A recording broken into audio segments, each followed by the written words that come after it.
Hello बच्चों, क्या हाल है आप सभी के। So I hope that you all are fine and doing well.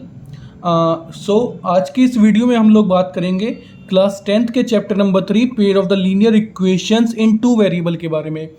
देखो यार, जैसा कि मैं आप सभी लोगों से कहता हुआ आया हूँ कि किसी भी चैप्टर की एक्सरसाइज के क्वेश्चंस करने से पहले ये बहुत ज़रूरी होता है उस चैप्टर के बारे में जानना, मतलब उस चैप्टर का बेसिक मीनिंग के बारे में जानना कि उस चैप्टर का मतलब क्या है।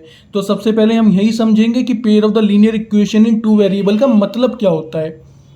देखो, चैप्टर में है ना, चैप्टर में अगर आप देख रहे हो तो pair of linear equation in two variable, मतलब हमारे पास क्या है इस चैप्टर के अंदर, हमारे पास पेयर है किसका, linear equation in two variable का, है ना।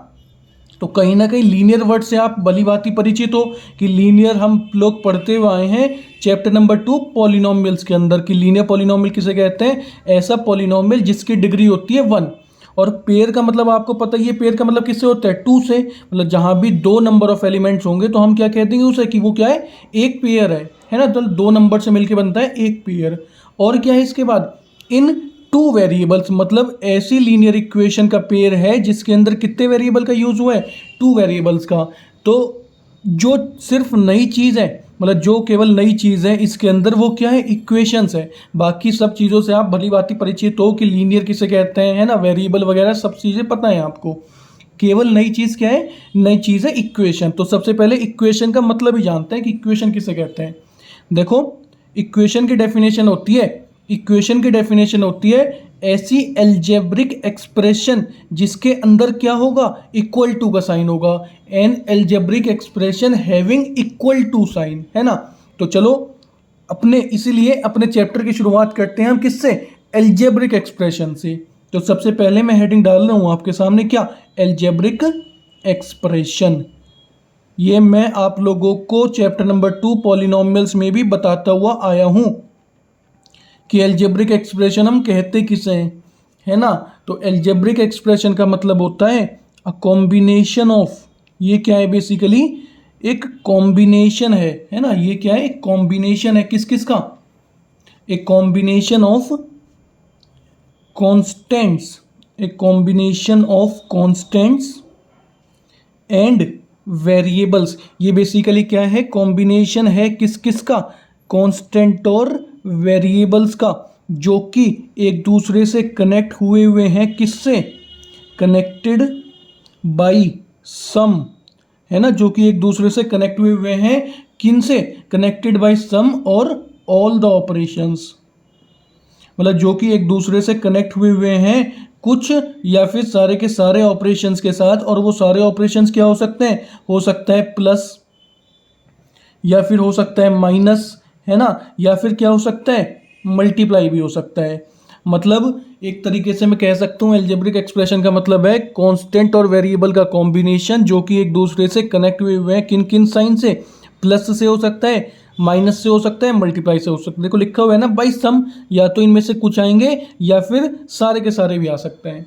तो अगर मैं आप लोगों से इसका एग्जाम्पल देने की कोशिश करूं तो एग्जाम्पल इसका क्या होगा, इसका एग्जाम्पल हो सकता है, देखो 3x² प्लस 9x प्लस 5। तो ये क्या है, ये एल्जेब्रिक एक्सप्रेशन है। इसमें देखो वेरिएबल और कांस्टेंट एक दूसरे से कनेक्ट हुए हैं, किस साइन से, प्लस से, ठीक है। तो ये क्या है, ये एल्जेब्रिक एक्सप्रेशन है। अब मूव करते हैं अपने टॉपिक, मतलब जो हमें पढ़ना है इक्वेशन के बारे में। तो इक्वेशन किसे कहते हैं उसके बारे में बात करते हैं। देखो, इक्वेशन का मतलब होता है ऐसी एल्जेब्रिक एक्सप्रेशन, ऐसी एल्जेब्रिक एक्सप्रेशन, है ना, ऐसी एल्जेब्रिक एक्सप्रेशन जिसके अंदर क्या होगा, इक्वल टू का साइन होगा। यानी मैं लिखा हुआ है an algebraic expression having equal to, है ना। इक्वल टू का मतलब आप सभी लोगों को पता है, मतलब जो इक्वल टू का सिंबल होता है क्या होता है, ये वाला। तो मैंने क्या लिखा, ऐसी एल्जेब्रिक एक्सप्रेशन जिसके अंदर क्या होगा, इक्वल टू का साइन होगा। तो ऐसी एल्जेब्रिक एक्सप्रेशन को हम लोग क्या बोलेंगे, इक्वेशन बोलेंगे। फॉर एग्जाम्पल, इसका एग्जाम्पल क्या कह सकते हैं हम, देखो अगर कहीं लिखा हुआ है केवल 3x प्लस 5, अगर कहीं लिखा हुआ है 3x प्लस 5, इसका मतलब क्या है, इसका मतलब ये है, ये जस्ट क्या है, वेरिएबल और कांस्टेंट का कॉम्बिनेशन है। अब देखो यहाँ पे कहीं भी इक्वल टू नहीं है, मतलब हम इस चीज़ को, इस वाली एक्सप्रेशन को इक्वेशन नहीं बोल सकते हैं, है ना। तो ये जस्ट क्या है, ये जस्ट एल्जेब्रिक एक्सप्रेशन है। और जैसे एल्जेब्रिक एक्सप्रेशन के अंदर क्या आएगा, इक्वल टू का साइन आएगा, तो मैं कह सकता हूँ ये क्या है, जस्ट एल्जेब्रिक एक्सप्रेशन है। और जैसी एल्जेब्रिक एक्सप्रेशन के अंदर इक्वल टू का साइन आ गया, फॉर एग्जांपल अब इक्वल टू में आ गया क्या, जीरो, या कुछ और कांस्टेंट नंबर भी आ सकता है, तो जैसे इक्वल टू का साइन आया वो क्या इसमें बदल गई, वो एक इक्वेशन में बदल गई, है ना। वो किस में बदल गई, एक इक्वेशन में चेंज हो गई है। तो ये ध्यान रखना, मतलब बेसिक से डिफरेंस होता है between the algebraic expression and equation. अगर किसी भी एक्सप्रेशन में इक्वल टू का साइन है, हम केवल तब उसे क्या बोलेंगे, इक्वेशन बोलेंगे। इसके बारे में पता नहीं होता है बच्चों को, बच्चे कंफ्यूज रहते हैं between the polynomials and between equation. कभी कभी पॉलिनोमियल्स पूछता है क्वेश्चन और पॉलिनोमियल में इक्वल टू का साइन लगा देते हैं, है ना। और कभी कभी इक्वेशन पूछता है तो इक्वेशन में इक्वल टू का साइन नहीं लगाते। तो ध्यान रखना, किसी भी एक्सप्रेशन को हम लोग इक्वेशन तभी बोलेंगे जब उसके अंदर क्या होगा, ये वाला इक्वल टू का साइन होगा, है ना। इक्वल टू के उधर कुछ भी हो सकता है, कोई भी कांस्टेंट नंबर हो सकता है या फिर जीरो हो सकता है। तो हम लोगों ने देखो किसके बारे में बात कर ली, इक्वेशंस के बारे में तो बात कर ली। अब क्या है, लीनियर इक्वेशन के बारे में पढ़ना है हमें किसके बारे में पढ़ना है, लीनियर इक्वेशन के बारे में पढ़ना है। तो अब बात करते हैं कि लीनियर इक्वेशन कहते किसे हैं, है ना। अब बात करते हैं कि लीनियर इक्वेशन कहते किसे हैं।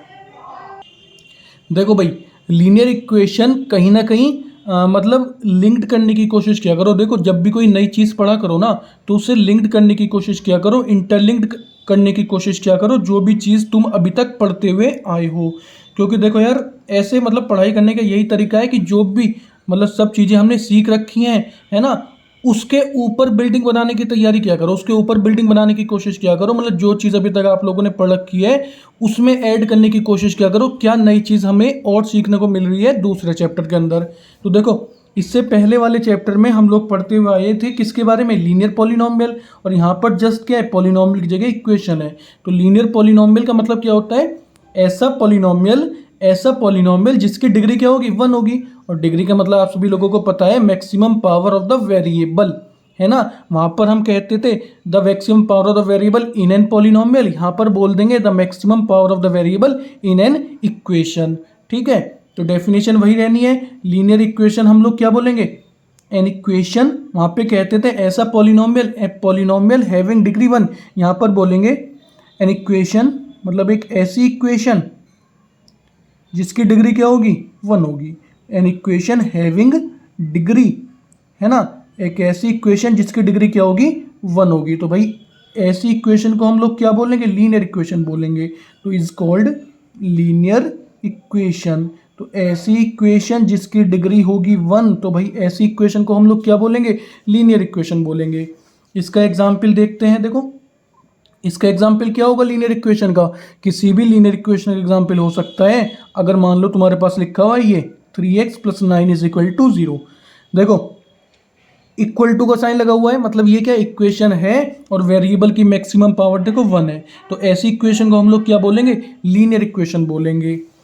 देखो अब हमारे पास हमने किस किस चीज़ों के बारे में बात कर ली, चैप्टर में इक्वेशन के बारे में समझ लिया, लीनियर इक्वेशन के बारे में समझ लिया, पर हमारे पास जो पेयर है ना, वो लीनियर इक्वेशन इन 2 वेरिएबल का है। ठीक है, तो अब बात करते हैं लीनियर इक्वेशन इन 2 वेरिएबल किसे बोलेंगे। अब बात करते हैं लीनियर इक्वेशन इन 2 वेरिएबल कहेंगे किसे। तो लीनियर इक्वेशन इन 2 वेरिएबल्स, लीनियर इक्वेशन इन 2 वेरिएबल्स कहेंगे किसे। ठीक है, देखो बहुत इजी है। लीनियर इक्वेशन का मतलब क्या हो गया, ऐसी इक्वेशन जिसकी डिग्री होगी 1। और लीनियर इक्वेशन इन 2 वेरिएबल का मतलब क्या हो जाएगा, ऐसी इक्वेशन,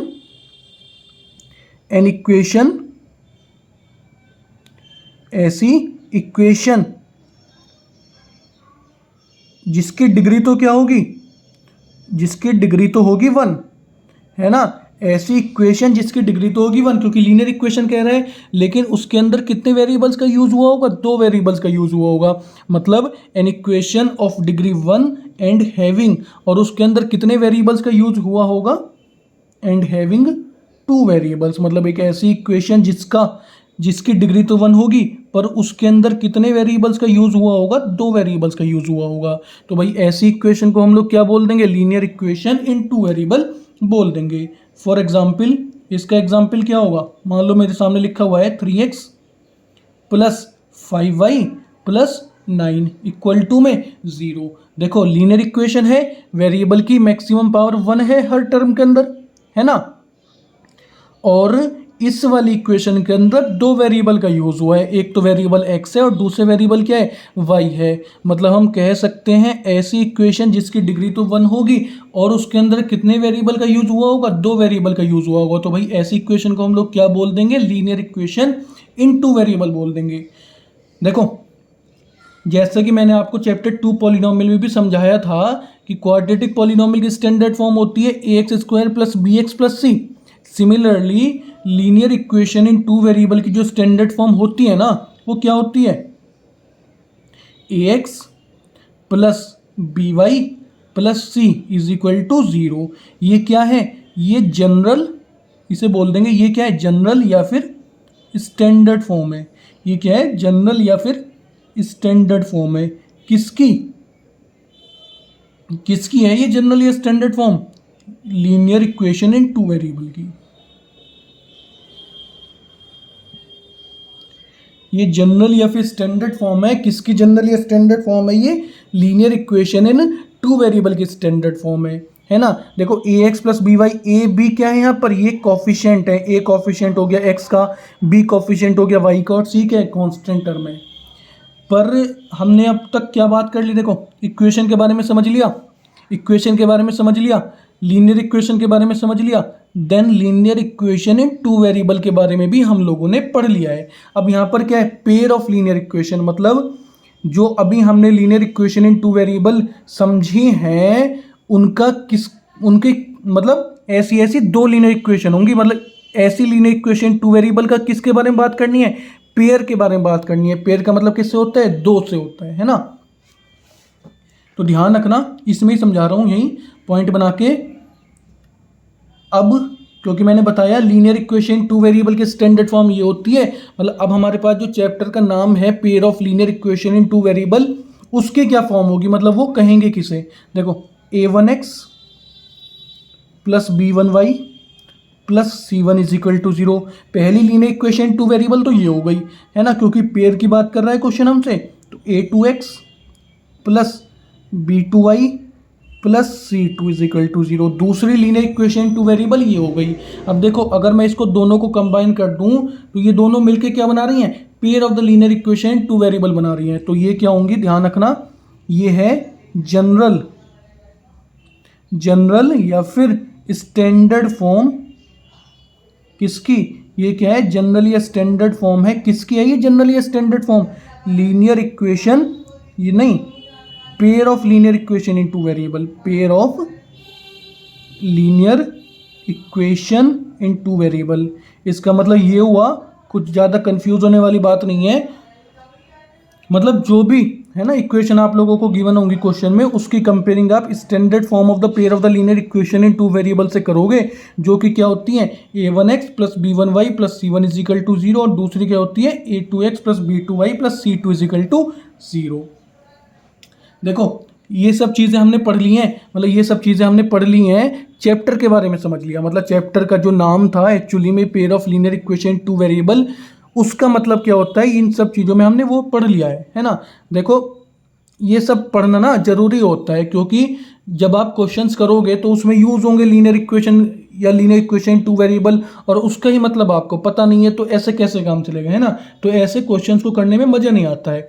तो इस वजह से जब आप किसी भी चैप्टर के क्वेश्चंस करते हो तो सबसे पहले ना उस चैप्टर के बारे में जाना करो, क्योंकि हमारा ना जो बेस होना चाहिए, जो नींव होनी चाहिए, वो स्ट्रांग होनी चाहिए, ताकि उसके ऊपर कितनी भी बड़ी बिल्डिंग बन के तैयार हो जाए। बिल्डिंग इन द सेंस मतलब जब आप लोग क्वेश्चन करोगे 3.1 के, 3.2 के, 3.3 के, तो उन क्वेश्चंस में कोई दिक्कत ना आए, कोई प्रॉब्लम ना आए, है ना। तो हमारी जो बेस है वो मजबूत होना चाहिए। तो इस वजह से इन सब टर्म्स को जानना, पहचानना बहुत जरूरी होता है कि linear equation in two variable किसे कहते हैं ना, pair of the linear equation in two variable किसे कहते हैं, या फिर इक्वेशन का मतलब क्या होता है। तो अगर आप अब देखते हो अपनी एनसीईआरटी, देखो ध्यान से। एनसीईआरटी में चैप्टर ये है pair of the linear equation two variable. इसमें ये सब चीज़ें आप पढ़ लेना, समझ में आ जाएगा। पहला टॉपिक लिखा हुआ था pair of linear equation in two variable, जो मैंने अभी बताया किसे बोलेंगे, है ना।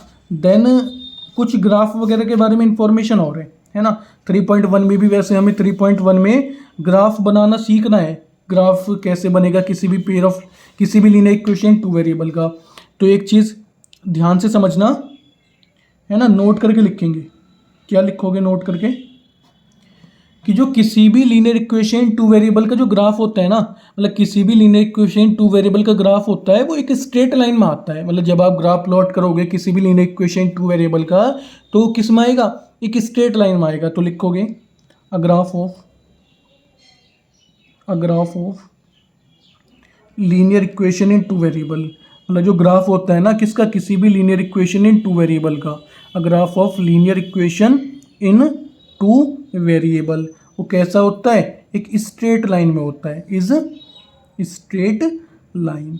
मतलब किसी भी linear equation in two variable का जो ग्राफ होता है वो एक स्ट्रेट लाइन में होता है। ये वाली बात समझना, है ना। क्योंकि जब आप ग्राफ प्लॉट करोगे, जो कि 3.1 में भी दिया हुआ है, तो उसमें हेल्प होगी।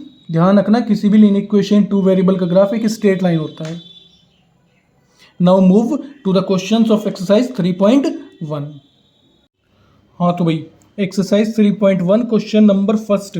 एक्सरसाइज 3.1 का देखो बच्चों, आपकी बुक में लिखा हुआ है। क्वेश्चन 1 हमसे कह रहा है Aftab tells his daughter 7 years ago I was 7 times as old as you were then, है ना।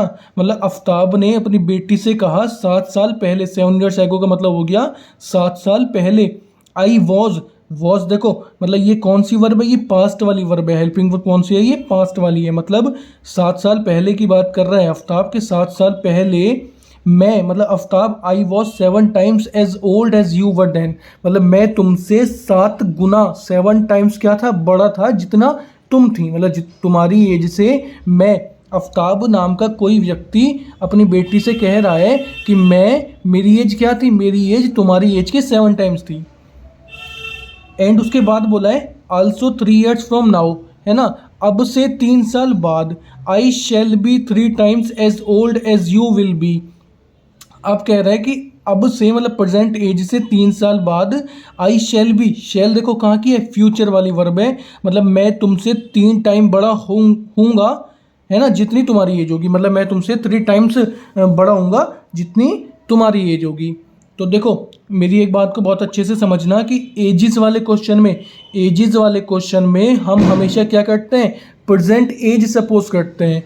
एजिस वाले क्वेश्चन में मतलब जो जितने भी सारे एजिस वाले क्वेश्चन होंगे ना, चाहे फिर वो चैप्टर नंबर 4 क्वाड्रेटिक इक्वेशन में हो या इसके और भी आगे आएंगे, ध्यान रखना एक चीज़ कि एजेस वाले क्वेश्चन में हम हमेशा प्रेजेंट एज सपोज करते हैं। अब प्रेजेंट एज ही सपोज क्यों करते हैं? क्योंकि देखो जब तक हमें किसी भी पर्सन की प्रेजेंट एज नहीं पता होगी, हम उस पर्सन की आगे की, मतलब फ्यूचर की, या फिर पहले की, मतलब पास्ट की एज को नहीं बता सकते हैं। मतलब जब तक हमें किसी पर्सन की प्रेजेंट एज के बारे में नहीं पता होगा, हम उस पर्सन की आगे की या फिर पीछे की एज को नहीं बता सकते हैं।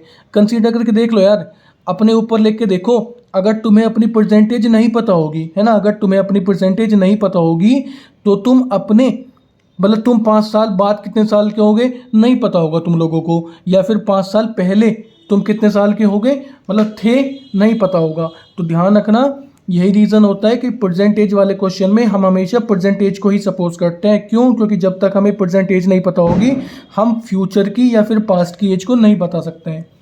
तो क्वेश्चन ने बोला है, देखो हमें क्या निकालनी है? हमें इस सिचुएशन को एल्जेब्रिकली और ग्राफिकली रिप्रेजेंट करना है। हमें इस सिचुएशन को, जो क्वेश्चन फर्स्ट में सिचुएशन गिवन है, हमें इन सिचुएशंस को एल्जेब्रिकली और ग्राफिकली क्या करना है? रिप्रेजेंट करना है। 2 कैरेक्टर गिवन है, एक तो आफ्ताब है और क्या है? उसकी डॉटर है। तो मान लेते हैं लेट, मैंने अभी बताया कि हम हमेशा क्या करते हैं? प्रेजेंटेज को सपोज करते हैं। तो मान लेते हैं लेट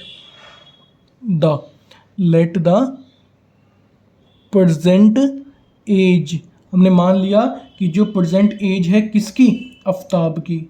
जो प्रेजेंट एज है वो आफ्ताब की वो हमने कितनी मान ली, बी एक्स ईयर्स। हमने मान लिया कि जो प्रेजेंट एज है किसकी, आफ्ताब की, वो हमने कितनी मान ली, एक्स ईयर्स मान ली है। एंड जो प्रेजेंट एज है किसकी, उसकी डॉटर की, वो हमने क्या मान ली, यहाँ लिखते हैं एंड द प्रेजेंट एज, क्योंकि देखो क्वेश्चन में दो करेक्टर गिवन है, एक तो आफ्ताब है और उसकी क्या है, एक डॉटर है, बेटी है। तो हमने मान लिया कि जो आफ्ताब की प्रेजेंट एज है वो एक्स ईयर मान ली, और जो उसकी daughter and the present age of his daughter, वो क्या मान लेते हैं, वो वाई ईयर्स मान लेते हैं, बी वाई ईयर्स। यहाँ देखो ये थोड़ा सा ना मान लिया हमने ये वाई ईयर्स है, ठीक है। तो हमने आफ्ताब की परसेंटेज को मान लिया एक्स साल और इसकी बेटी की परसेंटेज को मान लिया वाई साल। क्यों, क्योंकि जब तक हमें परसेंटेज के बारे में नहीं पता होगा हम पास्ट की या फ्यूचर की एज को नहीं बता सकते हैं। तो क्वेश्चन में क्या गिवन है, देखो सबसे पहले कह रहा है 7 ईयर्स एगो, मतलब 7 साल पहले के बारे में इंफॉर्मेशन दे रहा है आफ्ताब कि 7 साल पहले मैं 7 टाइम्स था अपनी बेटी की एज की, अपनी बेटी की एज का। तो 7 साल पहले कह रहा है, मतलब 7 ईयर्स एगो।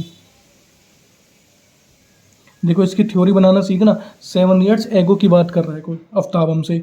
तो प्रेजेंट में आफ्ताब एक्स साल का है, प्रेजेंट में आफ्ताब क्या है, एक्स साल का है, मतलब हमने प्रेजेंट एज मानी है आफ्ताब की एक्स ईयर्स की। और मैंने वही बताया था कि जब तक प्रेजेंट एज हमें नहीं पता होगी हम बात की या पहले की एज नहीं बता सकते हैं। तो आफ्ताब की प्रेजेंट एज क्या है, आफ्ताब की प्रेजेंट एज है एक्स ईयर्स। तो 7 साल पहले आफ्ताब कितने साल का होगा, अरे ऑब्वियस बात है यार, x-7 साल का होगा। क्यों, क्योंकि अगर तुम आज की तारीख में 20 साल के हो, मतलब इस साल तुम 20 ईयर्स के हो, मतलब प्रेजेंट एज तुम्हारी 20 ईयर है, तो तुम 7 साल पहले कितने साल के होगे, है ना। मतलब 7 साल पहले तुम कितने साल के थे, 20-7, ऐसे तो निकालोगे, मतलब 20-7 कितना हो गया, तुम हो गए कितने साल के, 13 साल के, ठीक है।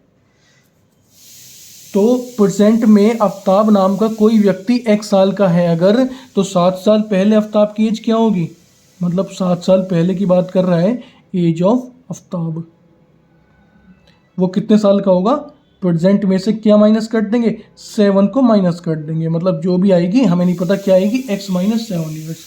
और उसकी बेटी कितने साल की होगी, कितने साल की थी 7 साल पहले, मतलब एज ऑफ डॉटर। देखो प्रेजेंट में बेटी जो है 22 साल की है, मतलब 7 साल पहले वो कितने साल की थी, y-7, ठीक है भाई। तो पहली कंडीशन तो देखो ये है, ध्यान रखना जो सिचुएशन गिवन है ना उनके अकॉर्डिंग दो pair of the linear equation 2 variable बन के तैयार होंगी। देन तुम्हें ग्राफ प्लॉट करने के लिए उन दोनों pair of the linear equation in 2 variable को सॉल्व करना होगा। तो अकॉर्डिंग टू क्वेश्चन हमें जो इन्फॉर्मेशन गिवन है ना, पहली कंडीशन के अकॉर्डिंग हमें जो इन्फॉर्मेशन गिवन है कि 7, क्वेश्चन ने कहा है देखो 7 साल पहले, है ना, ये देखो 7 ईयर्स एगो, 7 साल पहले की बात कर रहा है क्वेश्चन हमसे। आई मतलब आफ्ताब, मैं 7 टाइम्स तुमसे बड़ा था, है ना, जितनी तुम थी, मतलब तुम्हारी एज का मैं 7 गुना बड़ा था। अब 7 साल पहले मैं मतलब आफ्ताब, देखो आफ्ताब कितने साल का है, x-7, मतलब आफ्ताब कह रहा है कि मैं तुम्हारी एज मतलब डॉटर की एज कितनी है 7 साल पहले, y-7। तो आफ्ताब ने बोला है कि 7 साल पहले मैं मतलब आफ्ताब तुम्हारी एज का कितने टाइम था, 7 गुना था, ठीक है भाई, बात समझ में आ गई। तो यहाँ से एक pair of the linear equation in 2 variable बन के तैयार हो जाएगी, वो क्या होगी, x-7 सॉल्व करेंगे, अंदर लेके जाएंगे इसे, 7y-49। तो पहली लीनियर इक्वेशन इन 2 वेरिएबल बन के तैयार हो गई, x-7y, ये माइनस का 7 हम उधर लेके चले जाते हैं तो ये प्लस का हो जाएगा, है ना। तो एक लीनियर इक्वेशन 2 वेरिएबल बन के तैयार हो गई, और वो लीनियर इक्वेशन 2 वेरिएबल क्या बन के तैयार हुई है, x-7y, -49 + 7 कितने होते हैं, माइनस का 42। तो भाई एक pair of the linear equation बन के तो ये तैयार हो गई है, ठीक है। नाउ अब देखो जो दूसरी सिचुएशन गिवन है ना, दूसरी सिचुएशन हमें गिवन है अकॉर्डिंग टू क्वेश्चन, क्या कह रहा है, 3 ईयर फ्रॉम नाउ, मतलब दूसरी सिचुएशन जो गिवन है वो अब से 3 साल बाद की एज के बारे में गिवन है, कि अब से 3 साल बाद की एज के बारे में क्या इन्फॉर्मेशन गिवन है, ये इन्फॉर्मेशन गिवन है कि ना आल्सो 3 ईयर्स फ्रॉम नाउ, मतलब अब से 3 साल बाद के बारे में इन्फॉर्मेशन गिवन है क्या, 3 ईयर्स फ्रॉम नाउ, मतलब अब से प्रेजेंट से 3 साल बाद के बारे में इंफॉर्मेशन गिवन है। क्या कह रहा है आपसे 3 साल बाद के बारे में इंफॉर्मेशन? देखो पहले ये निकाल लेते हैं कि 3 साल बाद आफ्ताब कितने साल का था और उसकी बेटी कितने साल की थी। तो मैंने आपको बताया प्रेजेंट एज क्या है आफ्ताब की, x ईयर्स है, और उसकी डॉटर की प्रेजेंट एज कितनी है, y ईयर्स है। तो एज ऑफ आफ्ताब क्या हो जाएगी अब से 3 साल बाद। देखो अगर अब आफ्ताब x ईयर का है तो 3 साल बाद आफ्ताब कितने साल का होगा, x+3। क्यों? क्योंकि अपने ऊपर लेके देख लो इसे, अगर आज तुम 20 साल के हो तो 3 साल बाद तुम कितने साल के होंगे, 20+3 मतलब 23 ईयर्स के। तो आफ्ताब प्रेजेंट में अगर x साल का है तो 3 साल बाद आफ्ताब कितने साल का होगा, x+3 ईयर्स का। सिमिलरली उसकी बेटी यानी कि उसकी डॉटर अगर प्रेजेंट में अब y ईयर की है तो वो 3 साल बाद कितने साल की होगी, y+3 ईयर्स की होगी, है ना। 3 साल बाद वो कितने साल की होगी, y+3 ईयर्स की होगी। तो अकॉर्डिंग टू क्वेश्चन यहाँ पर हमें क्या इंफॉर्मेशन गिवन है 3 साल बाद की, हमें ये इंफॉर्मेशन गिवन है कि ना, देखो ये देखो लिखा हुआ है also 3 years from now I shall be 3 times as old as you will be. मतलब मेरी 3 साल बाद मेरी एज, मेरी मतलब आफ्ताब की एज, देखो क्या है 3 साल बाद आफ्ताब की एज, x+3। मेरी एज तुम्हारी एज की, अब तुम्हारी मतलब डॉटर की एज कितनी है, y+3। तो मेरी एज तुम्हारी एज की कितनी होगी, 3 टाइम्स होगी। 3 टाइम्स मतलब 3 गुना होगी, ठीक है। तो यहाँ से सॉल्व करेंगे, दूसरी pair of the linear equation 2 variable यहाँ से बन के तैयार हो जाएगी। तो यहाँ से क्या बनी, x+3 is equal to 3y plus 3 3 9। तो यहाँ से क्या सॉल्यूशन आया, x माइनस 3y, ये प्लस का 3 हम उधर ले गए तो x माइनस 3y, 9 में से 3 गए 6। दूसरी इक्वेशन ये बन के तैयार हो गई है। मतलब अकॉर्डिंग टू क्वेश्चन जो हमें इन्फॉर्मेशन गिवन थी, मैंने बताया उससे 2 pair of the linear equation 2 variable बन के तैयार होंगी, और पहली लीनियर इक्वेशन 2 वेरिएबल ये बन के तैयार हुई है, और दूसरी लीनियर इक्वेशन इन 2 वेरिएबल ये बन के तैयार हुई है ना। देखो बेटा, मतलब हमें ना इस क्वेश्चन में 2 चीज़ें निकालनी थी। सबसे पहले इस सिचुएशन को एल्जेब्रिकली रिप्रेजेंट करना था, देन हमें इस सिचुएशन को ग्राफिकली रिप्रेजेंट करना था। तो देखो एल्जेब्रिकली तो ये सिचुएशन रिप्रेजेंट हो गई है कि पहली इक्वेशन, मतलब पहली जो ये वाली सिचुएशन थी उसके अकॉर्डिंग ये इक्वेशन आ गई, और जो दूसरी सिचुएशन हमें गिवन थी उसके अकॉर्डिंग ये इक्वेशन आ गई है ना। दूसरी जो इन्फॉर्मेशन गिवन थी उसके अकॉर्डिंग ये इन्फॉर्मेशन आ गई है। अब दूसरा काम हमारा क्या है कि हमें ना इस सिचुएशन को ग्राफिकली और रिप्रेजेंट करना है। हमें इस सिचुएशन को ग्राफिकली और रिप्रेजेंट करना है, और ग्राफिकली मतलब ग्राफ बनाने के लिए हमारे पास होने चाहिए क्या, वेरिएबल की वैल्यूज। मतलब पहली इक्वेशन की सॉल्यूशंस होने चाहिए और दूसरी वाली इक्वेशन के भी क्या होने चाहिए, सॉल्यूशंस होने चाहिए। देन हम उन सॉल्यूशंस की हेल्प से क्या प्लॉट कर देंगे, ग्राफ को प्लॉट कर देंगे। तो अब हमारा काम होगा in linear equation in 2 variable से क्या फाइंड आउट करना, सॉल्यूशंस को फाइंड आउट करना, मतलब वेरिएबल की वैल्यूज को फाइंड आउट करना। तो बेटा लिखेंगे फॉर ग्राफ, देखो यहाँ तक ना ये एल्जेब्रिकली रिप्रेजेंट हो गई थी, तो लिखेंगे अब फॉर ग्राफ, मतलब ग्राफ प्लॉट करने के लिए हमें किस चीज़ की ज़रूरत पड़ेगी, we need to find the solutions. We need to find the solutions. Solutions का मतलब होता है वेरिएबल की वैल्यूज, है ना, जो कि उस इक्वेशन को सेटिस्फाई करेंगी। मतलब we need to find the solutions of these equations. मतलब ये जो लीनियर इक्वेशन इन 2 वेरिएबल बन के तैयार हुई है ना, ग्राफ प्लॉट करने के लिए हमें जरूरत पड़ेगी सॉल्यूशंस को फाइंड आउट करने की। किन के सॉल्यूशंस को, in linear equation in 2 variable के सॉल्यूशंस को फाइंड आउट करने की। तो पहली देखो फर्स्ट वाली जो इक्वेशन है क्या है, x minus 7y equal to minus का 42। इसके हमें क्या प्लॉट करना है, सबसे पहले ग्राफ को प्लॉट करना है। तो ये क्या थी, ये पहली इक्वेशन है ना, तो पहली इक्वेशन के अकॉर्डिंग लिख लेते हैं ये पहली इक्वेशन की। तो देखो ध्यान से देखना, ये सब काम, ये सब चीज़ें हमने 9th क्लास में सीख रखी हैं कि किस तरीके से हम सॉल्यूशंस को फाइंड आउट करते हैं किसी भी linear equation in two variable के।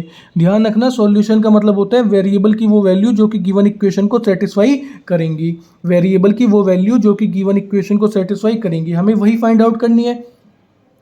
तो हम करते क्या हैं, हम किसी भी एक वेरिएबल की वैल्यू को अपनी तरफ से पुट करेंगे, दूसरे वाले वेरिएबल की वैल्यू ऑटोमेटिकली आती रहती है। हम किसी भी एक वेरिएबल की वैल्यू को अपनी तरफ से पुट करते हैं और दूसरे वाले वेरिएबल की वैल्यू ऑटोमेटिकली आती रहती है। और वेरिएबल की वैल्यू इस तरीके से पुट करनी है, मतलब ये सोच के पुट करनी है कि हमारे पास ग्राफ ज़्यादा लेंदी ना हो, ज़्यादा बड़ी बड़ी वैल्यूज ना आए, है ना।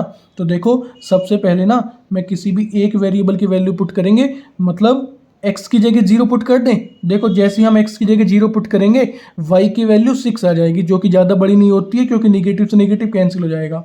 तो सबसे पहले ना हमने x की जगह 0 पुट कर दिया, और जैसे ही हमने x की जगह 0 पुट किया, देखो y की वैल्यू क्या निकल के आ जाएगी, y की वैल्यू निकल के आ जाएगी यहाँ पे, देखो ना y की वैल्यू यहाँ से निकल के आई -7y, y की वैल्यू निकल के आई -7y इक्वल टू में क्या है -42 है, तो y से y कैंसिल हो गया, मतलब y की वैल्यू आ गई 2।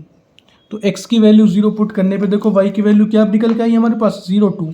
और एक चीज़ और ध्यान रखना, ग्राफ प्लॉट करने के लिए कम से कम 2 सॉल्यूशन तो होने चाहिए, क्योंकि देखो अगर तुम ग्राफ प्लॉट कर रहे हो किसी लीनियर इक्वेशन टू वेरिएबल का जो कि एक स्ट्रेट लाइन होता है, तो कम से कम 2 वेरिएबल की वैल्यूज तो होनी चाहिए। ज़्यादा से ज़्यादा तुम्हारी मर्जी है, कितनी भी निकाल सकते हो। तो एक तो निकल के आ गई, है ना।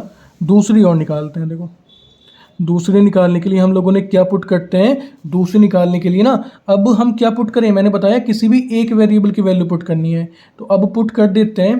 देखो सबसे पहले ना हमने क्या करा था, x की जगह 0 पुट किया, तो y की वैल्यू 6 आ गई। अगर मैं x की जगह 1 पुट करता हूँ ना तो उससे कोई फ़ायदा नहीं मिलेगा। क्यों?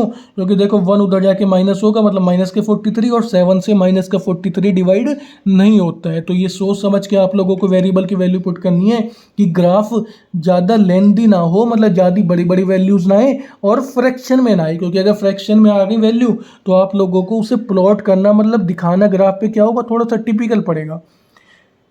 तो मैं यहाँ पे x की जगह 7 पुट कर दूँ, मतलब एक वेरिएबल की वैल्यू हम लोगों को पुट करनी है, तो क्या मैं x की जगह 7 पुट कर दूँ? क्यों कर दूँ? क्योंकि 7 उधर जाके नेगेटिव होगा, माइनस का 49 बन जाएगा ये, और माइनस का 49 क्या हो जाता है, 7 से डिवाइड हो जाता है।